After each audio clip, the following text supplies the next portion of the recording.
Sindh assembly کا اجلاس سابق صدر آصف علی زرداری کی ہمشیرہ اور اسیر رکن سندھ اسمبلی محترمہ فریال تالپور نے کہا ہے کہ موجودہ دور حکومت میں احتساب کے نام پر لوگوں کو ناجائز تنگ کیا جا رہا ہے، ان کی پگڑیاں اچھالی جا رہی ہیں۔ جو کیسز چل رہے ہیں ان کیسز پہ ہمیں کوئی مسئلہ نہیں، نہ پہلے ہم کبھی ڈرے ہیں، پیپلز پارٹی نے ہمیشہ فیس کیا ہے اور آج بھی پاکستان پیپلز پارٹی کے جو بھی لوگ ہیں، اسپیکر صاحب آپ بھی اسی مرحلے سے گزر رہے ہیں۔ ہم سب بی بی کے ٹائم سے، بھٹو صاحب کے ٹائم سے ہم نے اس وقت یہ سنا اور دیکھا اور اب اس پروسیس سے ہم سب گزر رہے ہیں۔ Yes, we uphold accountability. We believe that there should be accountability, but accountability for all and for everyone, not just for people who belong to Pakistan People's Party or Muslim League Noon. اس پہ ضرور اعتراض ہے کہ سب کی accountability ہونی چاہیے۔ Accountability کے نام سے اور اس کے پردے میں چھپ کر یہ نہ ہو کہ آپ پولیٹیکل وکٹمائزیشن کریں، لوگوں کو ٹارچر کریں، وچ ہنٹنگ ہو، FBR کی چٹھیاں جائیں، بزنس مین چھپتے ہوئے گھومتے ہوئے پھریں، پریشان گھومیں۔ حالات یہ ہیں آج کے۔ آرمی چیف کو جن کی ایکسٹینشن ہوئی ہے، we hope that is in the best interest of Pakistan and will help to stabilize this country, which needs to be stabilized.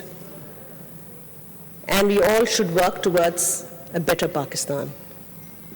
ہمیں ضرورت ہے کہ ہم یونائٹڈ ہوں بہت ساری ایشوز پہ، اور یہ جو ایک دوسرے کے اوپر مڈ سلنگنگ اور کرپشن کے نام پہ لوگوں کو تنگ کرنا بند کیا جائے۔ سندھ کے وزیر محنت سعید غنی نے کہا کہ صوبے میں غیر ہنرمند افراد کی کم سے کم اجرت 16,200 روپے تھی، جسے اب بڑھا کر 17,200 کر دیا گیا ہے۔ صرف واسا نہیں بلکہ کچھ اور بھی ایسے محکمے تھے جہاں منیمم ویج سے کم تنخواہ جو ہے لوگوں کو دی جا رہی تھی اور شاید دی جا رہی ہوگی ابھی بھی۔ سر یہ ایشو میں نے کیبنٹ کے سامنے بھی رکھا تھا اور اس میں چیف منسٹر صاحب نے مہربانی کی تھی، انہوں نے تمام سیکرٹریز کو کہا تھا کہ اس بات کو یقینی بنایا جائے کہ حکومت سندھ کے جو محکمے ہیں کم از کم اس میں جو منیمم ویج ہے اس سے کم تنخواہ کسی کی نہیں ہونی چاہیے۔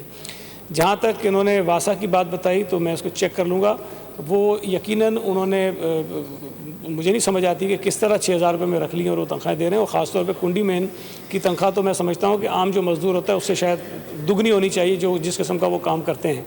تو اس بات کو میں دیکھ بھی لوں گا، لیکن اس بات کا ہمیں اندازہ ہے کہ کئی جگہوں پر لوگوں کی تنخواہیں یہ کوئی 6-8 مہینے پرانی بات ہے، اس وقت کی جو منیمم ویج تھی اس سے کم رکھی گئی تھی، اور اس بات پر حکومت نے ہدایتی جاری کی اور اس بات کو یقینی بنائیں گے کہ کم از کم جو قوانین ہیں اس پر حکومت کے کسی محکمے میں اس کی وائلیشن نہ ہو سکے۔ وزیر اعلیٰ سندھ سید مراد علی شاہ نے کہا کہ عوام کی منتخب سندھ اسمبلی پر لوگوں نے بری نگاہ رکھی ہوئی ہے، جنہیں صوبے کے عوام پہلے ہی دھتکار چکے ہیں۔ پروونشل اسمبلی اور نیشنل اسمبلی کا جوائنٹ یا کنکرنٹ ویو ہے، ایگزیکٹو اتھارٹی وہاں پہ صوبے کی ہوتی ہے۔ یہ کراچی پتہ نہیں واٹ ایور کمیٹی روز ایک بنا دیتے ہیں، فیڈرل گورنمنٹ روز ایک کمیٹی بنا دیتے ہیں۔ Is this not interference in the executive authority of the province? It is violation of the constitution. The very formation of this committee was a violation of the constitution. موصوف minister صاحب جو ہیں وہ ایک press conference میں کہتے ہیں کہ the federal government is likely to take administrative control of Karachi by invoking Article 149(4), said the law minister, جو بھی نام ہے ان کا, on Wednesday. The minister said that the decision will be made during the Prime Minister's upcoming visit to Sindh's capital. یہ بیان انہوں نے دینا تھا۔ پورے سندھ میں لوگوں میں ایک غصہ اور پیدا ہو گیا، لوگوں نے مظاہرے کیے۔ ایڈمنسٹریٹو کنٹرول آپ کس طریقے سے لے سکتے ہیں؟ میرے شہر کا، میرے کیپٹل کا، میرے صوبہ سندھ کے لوگوں کا آپ نہیں لے سکتے۔ اور کہتے کیا ہیں آگے کہ اگر ہمیں نہیں لینے دیا گیا تو ہم جائیں گے سپریم کورٹ 184(3) میں۔ او بھائی کبھی الیکشن کمیشن سے مسئلہ تم کر لیتے ہو, کبھی سپریم کورٹ کے پاس چلے جاؤ گے. تم لا منسٹر ہو, تمہیں آئین فالو کرنا ہے. انہوں نے آئین فالو نہیں کیا, اور ایک غم اور غصہ پورے صوبہ سندھ میں. ہم نے کیوں سوراب سرکی نے اور ہم سب نے ساتھ دیا ان کا کہ ریزولوشن آئے, اس لیے کہ ہمارے پورے صوبے کے لوگ اس اسمبلی کی طرف دیکھ رہے ہیں. کیا اسمبلی آئین کی پاسداری کرے گی؟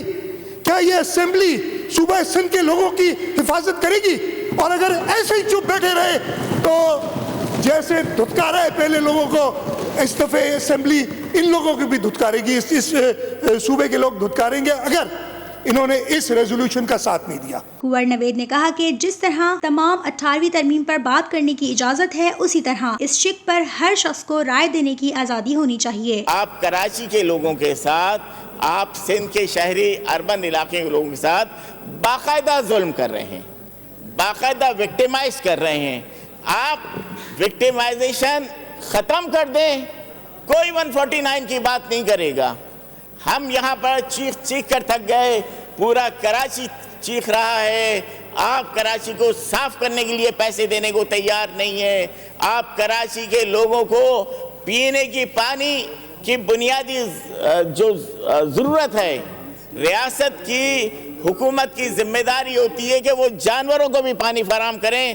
آج کراچی کے لوگ پانی کے لیے پریشان ہیں. لوگ 500 ارب روپے کے کالے دھن کا کاروبار کراچی میں صرف پینے کے پانی پر ہو رہا ہے. آپ ان ناانصافیوں کو ختم کر دیں تو یہ ساری باتیں ختم ہو جائیں گی.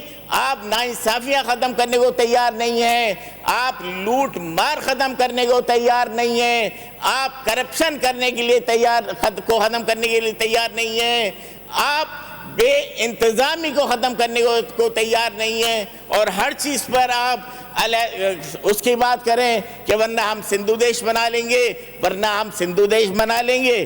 آپ اگر بنانا چاہیں بنا لیں, کون منع کر رہا ہے آپ کو بنانے کے لیے؟